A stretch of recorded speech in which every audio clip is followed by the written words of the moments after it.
une fois une cavalière. Elle était courageuse, forte, gentille et intelligente. Dans le royaume où elle vivait, tout le monde parlait d'un trésor enfermé dans un labyrinthe bien gardé.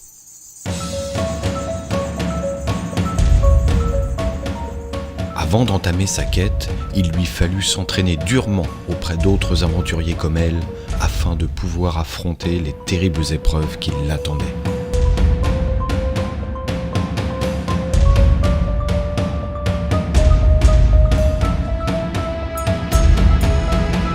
Quel était ce trésor dont tout le monde parlait tant ?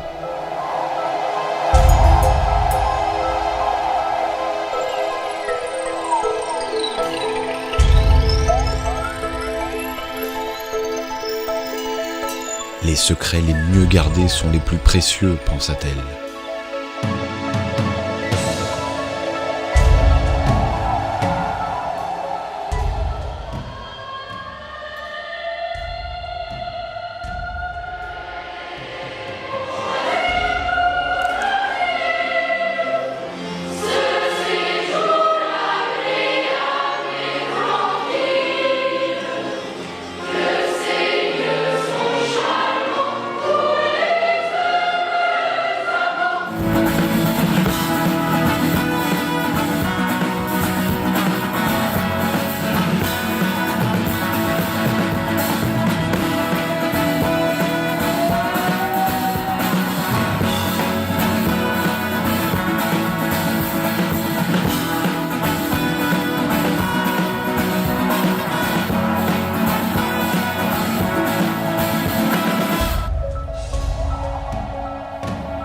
Seuls les gobelins pouvaient la guider pour arriver jusqu'au mystérieux labyrinthe.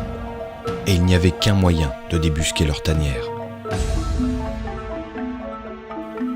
Jamais héros, quel qu'il fût, ne se trouva aussi proche de l'antre la plus redoutée, celle de l'ogre Marmiton et de ses diaboliques serviteurs. Mais ils étaient bien les seuls à pouvoir mener notre héroïne jusqu'au malicieux gobelin. La manière dont ils cuisinaient les pauvres innocents qui avaient le malheur de tomber entre leurs mains était répugnante. Il fallait faire vite à notre cavalière pour le suivre aussi discrètement que possible.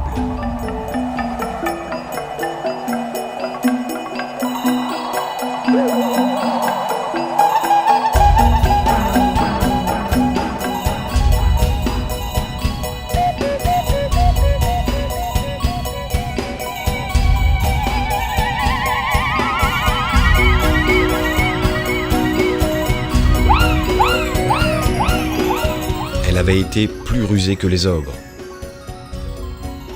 Lorsque notre cavalière arriva sur la terrible terre des gobelins, elle vit tout un groupe apparemment très agité.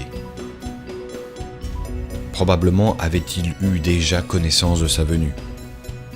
Dans leur innocence naturelle, les gobelins savaient être sages si l'on savait manier leur langage avec ruse. Mais oui, c'est bien sûr.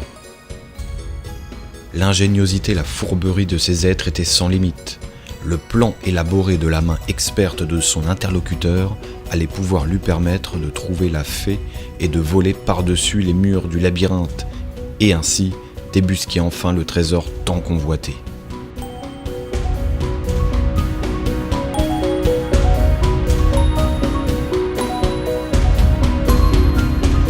Après avoir traversé les dangereux marais des sorciers volants, notre cavalière arriva enfin au pays des fées et des elfes.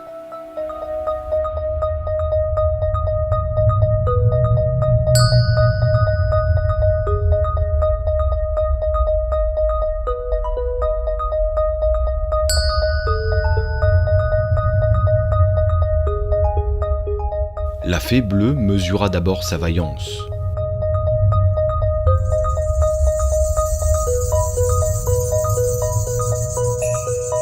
Brave cavalière, pour te féliciter de ton courage et de tes efforts, car nous savons récompenser ici les méritants, je vais t'aider dans ta quête et t'amener au maître des clés. Ferme les yeux et pense à ton vœu le plus cher, lui dit-elle.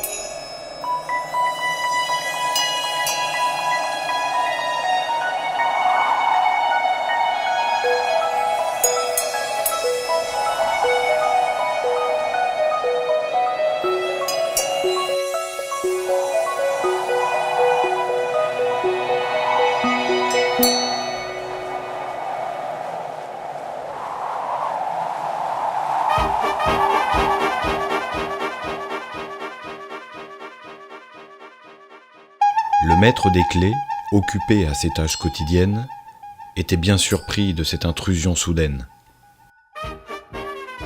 Mais dans sa générosité, il lui fit cette clé, sur mesure, qu'elle désirait tant pour arriver jusqu'au trésor. Frappé par tant d'insolence et de témérité de la part d'une simple mortelle, le maître des clés décida de mettre à l'épreuve la sagacité de la cavalière. Seulement alors, il lui remettrait la clé qui l'amènerait à la prochaine étape de sa quête.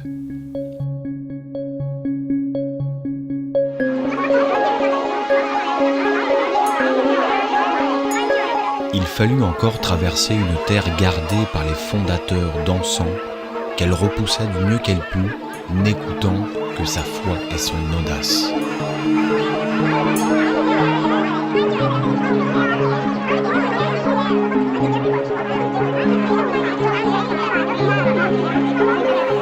Puis déjoua les gardiens du labyrinthe en imitant leur curieux comportement jusqu'en les suivant à la trace. Le trésor était tout proche, quelque part dans les méandres du labyrinthe.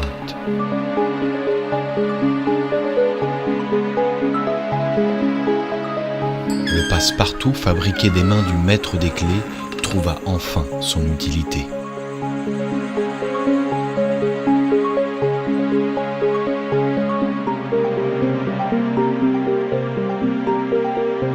Qui es-tu » lui demanda le fameux mage gardien du trésor. «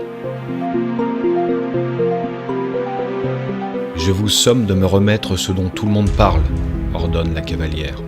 « Tu ne comprends donc pas ? Toutes les personnes sont un trésor. Ta quête elle-même, le chemin que tu as suivi pour arriver jusqu'ici est ta récompense. » Le mage lui expliqua que les gens sont malheureux si on ne les considère pas et si leurs actions ne portaient jamais leurs fruits.